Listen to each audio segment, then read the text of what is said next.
Olha o barulho que faz, ó.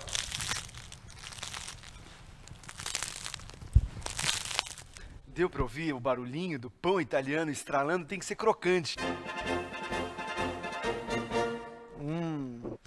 Muito bom. Com corpo melhor ainda.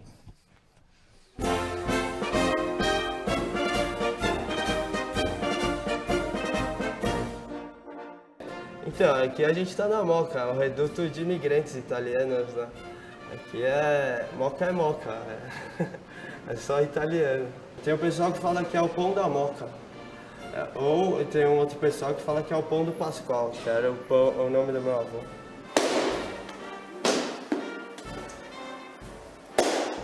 Hoje a gente está na quarta geração. Era meu bisavô, aí os filhos dele, aí meu avô, a minha mãe e meus tios trabalharam um pouquinho, mas aí já pulou para mim e para o meu irmão. Somos hoje a quarta geração. A família faz desde 1917, são 93 anos. Porque é um negócio de família e se a gente não trabalhasse com ele, ninguém ia continuar. E era um negócio de tradição que ia acabar morrendo, né? Nós somos especialistas em pão italiano.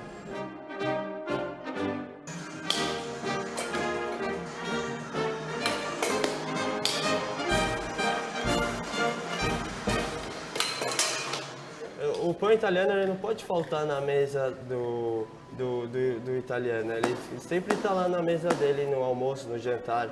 E ele vai comendo o pão junto com a comida.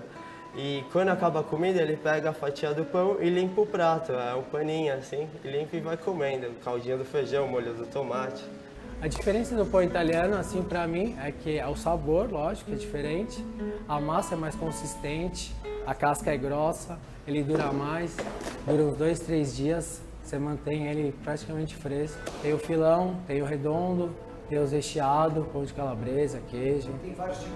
Vários tipos de pão. Só italiano, tudo da massa, mesma massa do pão italiano.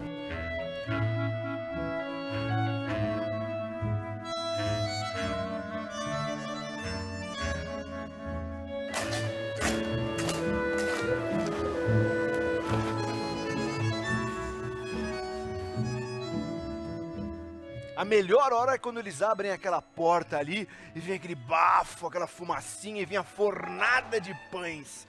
Aí você fica babando porque ele vai tirando um a um ali. Se você for ouvir de pertinho ali o pão italiano, ele faz até uns estralinhos quando ele está quente, saindo do forno. Só o padeiro consegue ouvir esse barulho. Quando o pão sai do forno, ele começa a estourar, dá uns estralos, é um barulhinho assim que dá água na boca. Estralando? Estrala, ele começa parece que ele tá vivo assim.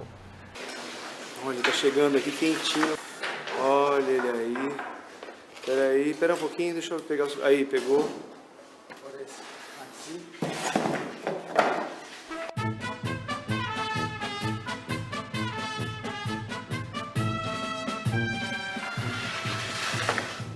E a melhor parte da história é pegar o pão italiano quentinho. Olha aqui, esse daqui é um pão italiano de queijo, com recheio de queijo.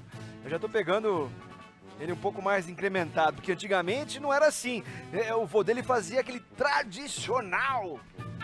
Meu avô ele era tradicional, ele fazia o pão de linguiça e o pão de torresmo, só. Alguns fregueses foram pedindo para ele pôr queijo, aí ele começou a fazer o pão de queijo. Aí com o tempo um freguês me pediu pão de escarola. Aí os fregueses também eles vão inventando o pão. Se um freguês dele falar, me faz um pão disso, eu faço do que ele quiser. Não é fácil, é puxado, é muito trabalho. A gente divide os dois para fazer o que meu avô às vezes fazia sozinho. Virar de final de semana, trabalhar de madrugada, ter que abrir mão de muita coisa. A vida social, tudo. Vida de padeiro é assim, é madrugada e acorda para trabalhar e dorme para trabalhar. Essa hora você tem que deixar de ir para festas de aniversário, perto de casamento, algumas baladas, mas durante a semana a gente compensa.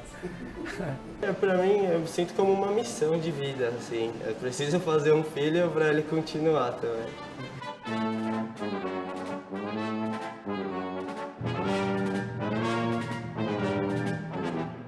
E todo mundo que vem comprar tem que ser crocante, assim. A maioria dos italianos, mesmo os que não tem dente, querem umas moreninhas. Tem que fazer barulho. Tem que fazer barulho.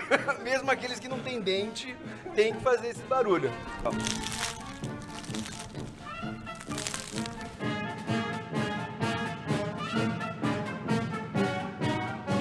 Agora no final a gente começa a apertar e os caras, eles contam as histórias principais, assim, o vô deles era extremamente palmeirense, eles são corintianos.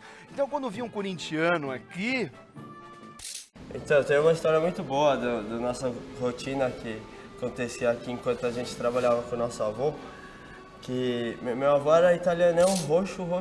Aqui a padaria era forrada assim de posters do Palmeiras, dos títulos que o Palmeiras tinha, né? E todos os clientes sabiam que meu avô era palmeirense fanático, assim. Então, quando eles vinham pegar o pão, quem não era palmeirense adorava dar umas alfinetadas, umas cutucadas assim nele, falando sobre o último jogo, quando o Palmeiras tinha perdido, assim. Quando o cara fazia uma coisa dessa, assim, principalmente quando o cara era corintiano e vinha com uma... Primeiro que a camiseta do Corinthians não entrava aqui, né? Já nem entrava, já pegava e se tivesse com a camiseta do Corinthians, entregava o pão lá pela porta.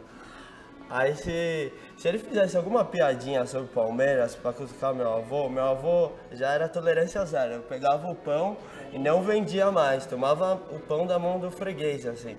O freguês não tinha razão.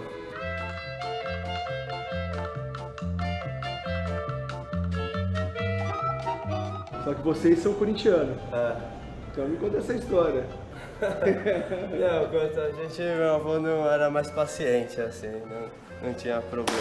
Mas vocês são corintianos. Eu e meu irmão somos corintianos. E aí... Mas eu já sabia que meu avô era assim, eu já nem fazia brincadeira com ele, né? Ele teve que engolir a gente. Mas queria que vocês fossem palmeirenses? Não, com a gente ele fingia que não era fanático, mas quando era algum freguês ele mostrava quem ele era, assim.